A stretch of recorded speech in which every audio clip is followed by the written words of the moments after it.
Oke, anak-anak kita lanjutkan. Kita masuk di contoh ke-33. Pada contoh 33 ini disajikan tabel data semacam itu. Ya.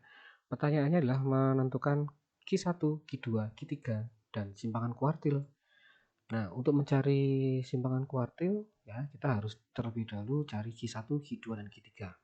Baik, untuk mencarinya kita membutuhkan kolom FK.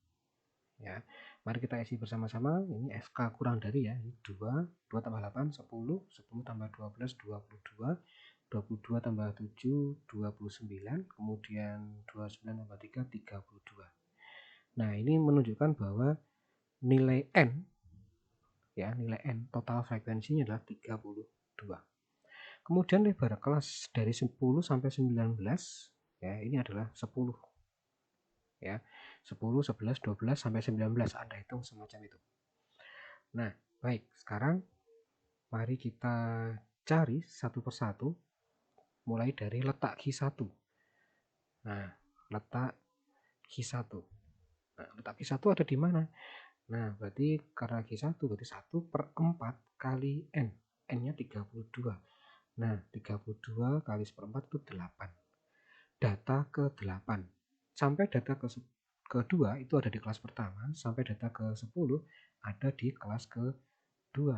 Nah, berarti di sana ada di kelas kedua. Nah, untuk mencari nilai Q1, ya, mencari nilai Q1.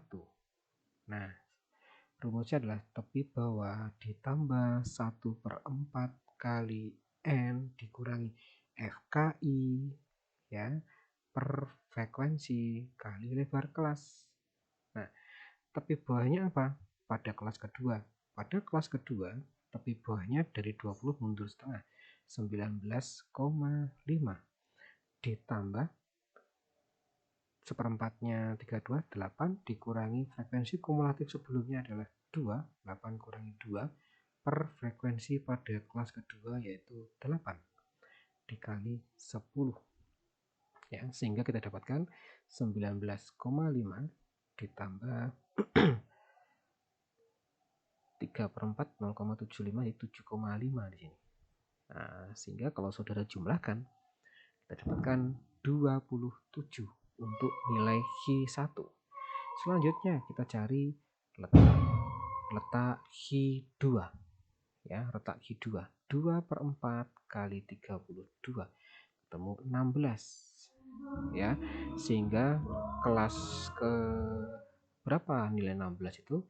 Nilai 16 ada di kelas ketiga. Nah, ya, ada di kelas ketiga. Karena sampai data ke-22 itu ada di kelas ketiga, ya. Baik, di dalamnya ada data ke-16. Nah, kelas ketiga. Nah, berapa nilai kuartil kedua? Tepi bawahnya adalah, kita langsung ya, nggak usah menulis rumus dulu. Tepi bawahnya adalah pada kelas ketiga 29,5, ya, ditambah letaknya di 16 dikurangi frekuensi kumulatif sebelumnya. Jadi karena kelas ketiga itu frekuensi kumulatifnya 22, maka sebelumnya yaitu apa nak? 10 itu. Nah, ya. 10.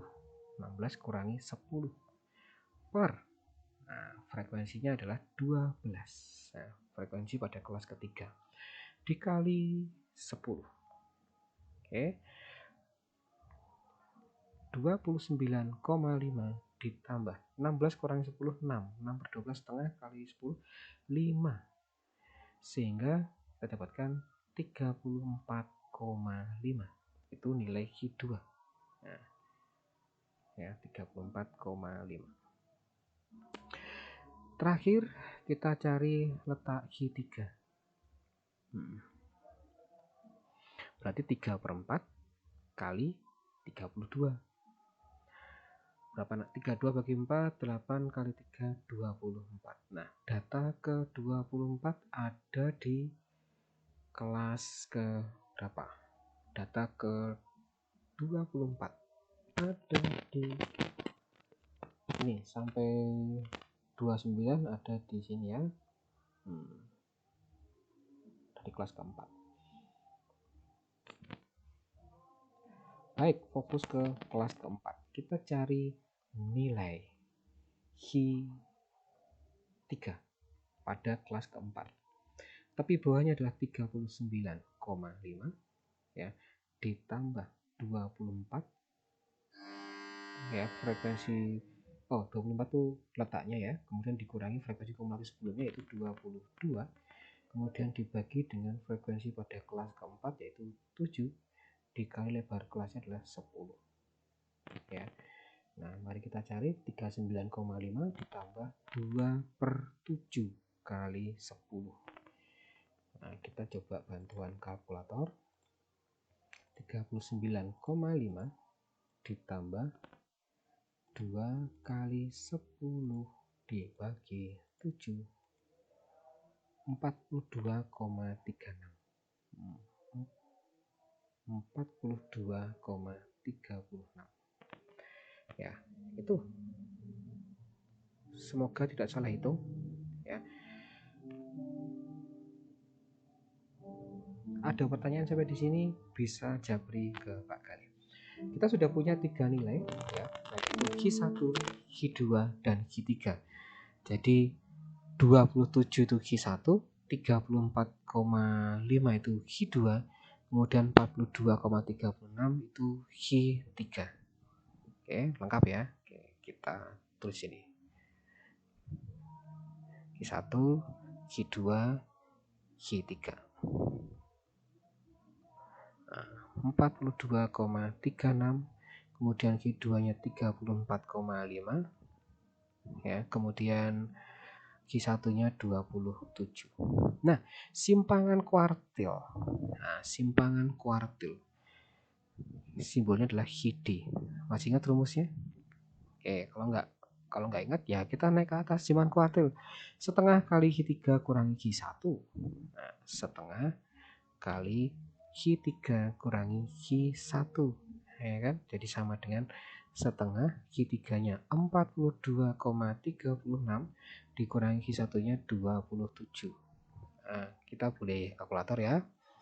42,36 dikurangi 27 tuh, kemudian saudara bagi dengan 2 atau dikali setengah, 7,68, sehingga simpangan kuartilnya 7,68.